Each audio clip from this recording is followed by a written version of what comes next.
Tänään on se mahtava päivä, jota varten me ollaan prepattu lähes puoli vuotta. Eli niin sanottu retkipäivä. Lähdetään 5-7 päivän Koski-Joki kanoottivaellukselle Pohjois-Karjalaan kautta Kainuuseen. Kainuusta lähdetään ja minä lähden Pohjois-Karjalaan, lauletaan ja yritetään päästä perille Lieksaan, semmosen kuin Nurmijärveen. 70 kilsaa, 50 koskee, aivan varma uintireissu. Eikä olla edes tehty mitään älyttömiä melontasuorituksia tässä aikaisemmin ja reittikuvauksessa luki, että ei sovellu aloittelijoille. Mutta meikä tykkää tehdä vähän semmosia asioita, mistä sä oot pikkasen epävarma, että onnistuuko nää. Se jotenkin luo semmoista fiilistä. Tänään maha on ollut ihan jännitysmahana. Oikeasti vähän kuumottaa tää reissu. Eikä unohdeta sitä, että alue on todella villieläinaluetta, eli susia ja karhuja riittää. Ja tämän koronatilanteen vuoksi mä luulen, että siellä on aika paljonkin ehkä muitakin melojia. Tosin, jos joku on nyt löytänyt tämän lajin vasta tänä vuonna, niin tuskin ihan alkuun lähtee vetämään Jongunjokea alas.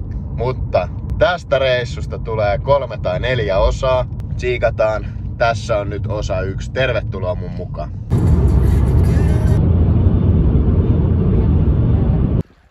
Siinä on Pielinen. Me ollaan Timitran niemessä leirintäalueella. Lieksanjoki laskee tonne. Vietetään tässä sunnuntai ja maanantain välinen yö. Ja maanantai-aamuna lähdetään kohti Jonkerijärveä ja sieltä kanooteilla eteenpäin. Älä ota pesuainetta, mä otan sulle palasaippua mukaan. Ei mitään. Tässä on tämmönen mainos, millä on mainostettu näitä lapamatoja muun muassa. Nyt kyllä ihan pikkusen kurettaa muakin. Vittu, mä sinne voi olla hyvinkin reitit. Kules meidän retkeilyauto. Jonkerijärvi. Ja me lähdetään tosta. Ei jos siis tää on ihan... Siellä on nukkumapaikat, jos tästä ottaa pirsat. Alkaisi ole pakattu Parpara. Salullakin näyttää aika hyvältä toi Malibu. Joo, kyllä tämä varmasti on. Vähän on nimettä oli Jongun huija. Tänä keväänä yllättävän rauhallista. Onhan näitä ollut jonkun verran, mutta vähän. Kyllä joo, kyllä siellä ei kannata ihan yksinään lähteä. On tämä kuitenkin siis semmoinen, siinä on jo tuo joki Polovihin on jo semmoinen paikka. On ja se hiihenportti ei tässä nyt kannata pelotella, mutta on se ylhä paikka. On se ylhä paikka se on. Mutta jos siinä on paljon vettä, niin eihän siinä ole mitään, mutta tuossa jos siinä on vähän vettä, niin se on. Ja varmaan olette paljon harrastanut. Ei oo. Yhden kerran Koskisolta aikaisin. Pohjois-Karjalan ja Kainuun alueella sijaitseva Jongunjoki on vähintäänkin legendaarinen melontapaikka. Se on 70 kilsaa pitkä, siinä on 50 koskea, joista ekat 25 sattui meidän ekalle päivälle. Paikallisten pelottelujen jälkeen me lähdettiin liikkeelle Jonkerijärvestä 13.7. Sinne Myllykoski, Alanteen Sahi, Vaarakoski, Rajakoski, Kangaskoski, Välikoski. Ja sitten tuli Laavu 1, missä me pysähyttiin vähän jalottelemaan. Sitten tuli 2 nimeämätön pienempää koskea ja Jokipolvenkoski, josta tämä paikallinen myös puhuu. Taas Koski, Siltakoski, Koski. Ja sitten se legendaarinen Hiidenportti. Hiidenportin jälkeen, kun oltiin saatu kanootit tyhjäksi vedestä, jatkettiin matkaa Tuomikoskella. Sen jälkeen tuli Raatteenkoski. Sitten oli vähän matkaa, tuli pienempi koski ja sen jälkeen pysähtytiin syömään lounasta. Sattui oikein kivat kelit ja hyvä laavu, niin duunattiin siinä safkat. Matka jatkui tienalituksella, siinä oli Siltakoski, sen jälkeen tuli Immosen pyörre, joku nimeämätön koski, pari lisää niitä. Vihdoin pitkän päivän jälkeen me lähestyttiin meidän ykköspäivän tavoitetta, eli Otroskoskia ja Otroskosken kämppää, jossa on muuten myös sauna, joka teki todella hyvää 19,8 kilsan starttipäivän melonnan päälle.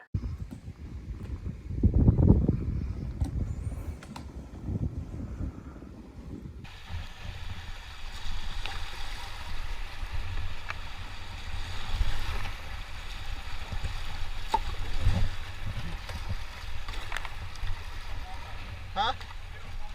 Niin jo. Moikka! Joo, sai uistimet eteen. Eka fisu tuli niinku saman tien. Ehtinyt uistelemaan 30 sekuntia. Nyt mennään ajaa Rajakoskeen. Tää on mielenkiintoinen älläri, jos voin laittaa vähän paremmin. Antaa virta vie.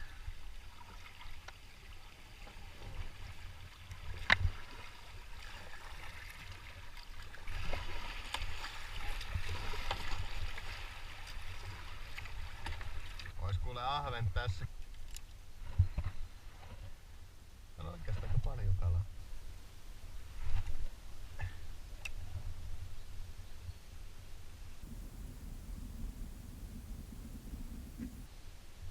Noniin, taas on kala. Ahve.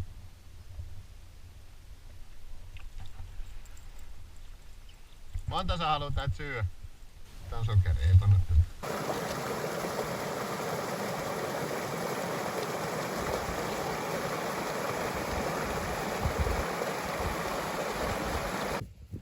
Eka pitstoppi.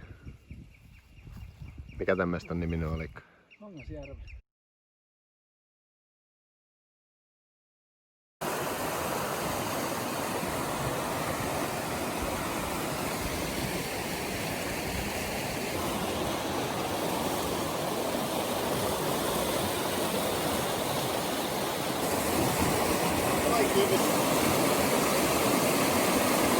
Tyttöset keksii, että me ollaan tässä.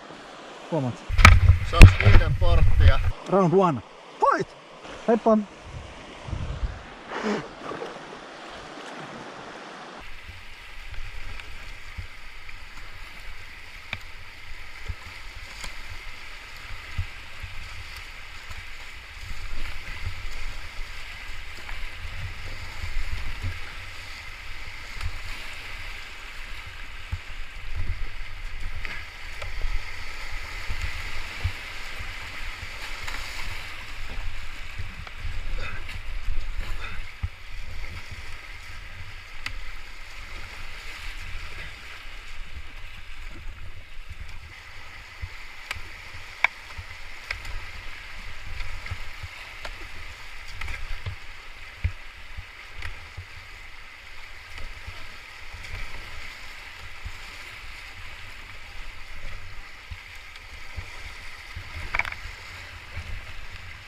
Täysin suoritettavissa, meni helvetin hyvin.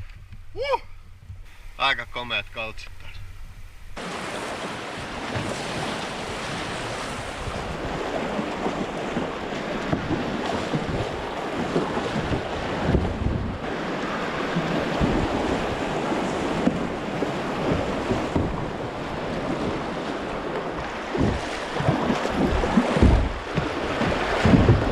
Pari kertaa tuli ihan tilanne, kun lähti vääntää vähän sivulla. Mä huomasin käynnistää rekordi. Sen jälkeen kun mä olin sen pahimman osa, se sillä oli. Ja se 182 oli siinä kohti. Ei yhtään niin kuiva kuin lähtiessä tää mun kajakki. Sori.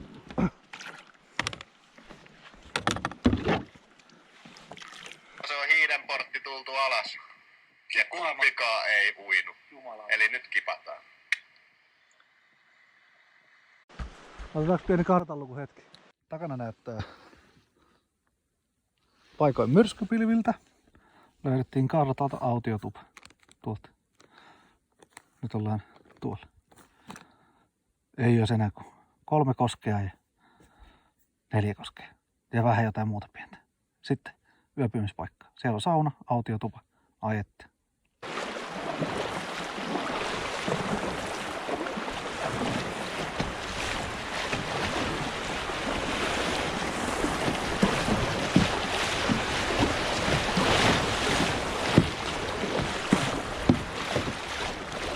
Alhaalla ollaan. Keskeltä pääsi hienosti, vettä on reilusti. Kettu kuittaa.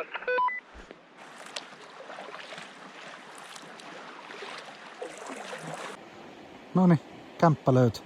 Eikö lämmittämään saunaa? On nuotiopaikkaa ja itse autiotupa. Nämä autiotuvat toimii niin, että aina se, kuka viimeksi tulee, niin sille pitää tehdä tilaa.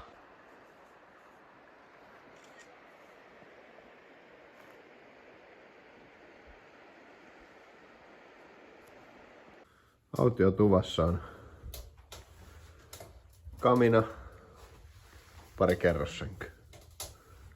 Kaikki mitä me tarvitaan. Täältä löytyy myös sauna.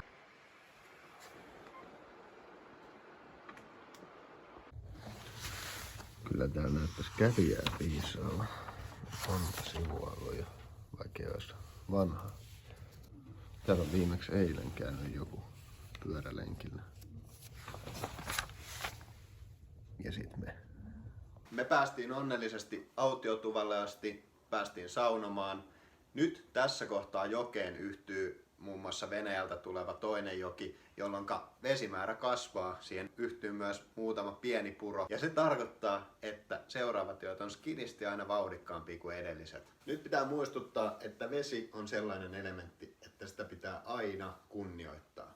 Eli tunne omat kykys, omat rajas ja vedä pikkasen ylitte niistä, niin silloin sä pääset parhaaseen fiilikseen. Paikalliset äijät pyys sanomaan semmosia terveisiä, että tulkaa kaikki. Siellä oli jokaisessa laavussa jopa sytykkeet nuotiopaikalla valmiina.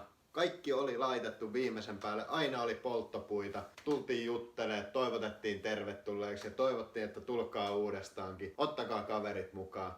En ole missään Suomessa nähnyt noin ystävällisiä paikallisia. Eli menkää ihmiset ihmeessä käymään Lieksassa. Kirjoita joku kommentti, paina peukkuu ylös alas, tee jotain, koska on aika työlästä tehdä näitä videoita turhaa, jos ei näitä kukaan tsiikaa. Tee jotakin. Kato seuraavat jaksot, jos yhtään tykkäsit. Niistä tulee muun muassa Sunny Beach, panoraama, terassi, pari mehevää koskea. Ehkä myös uimista.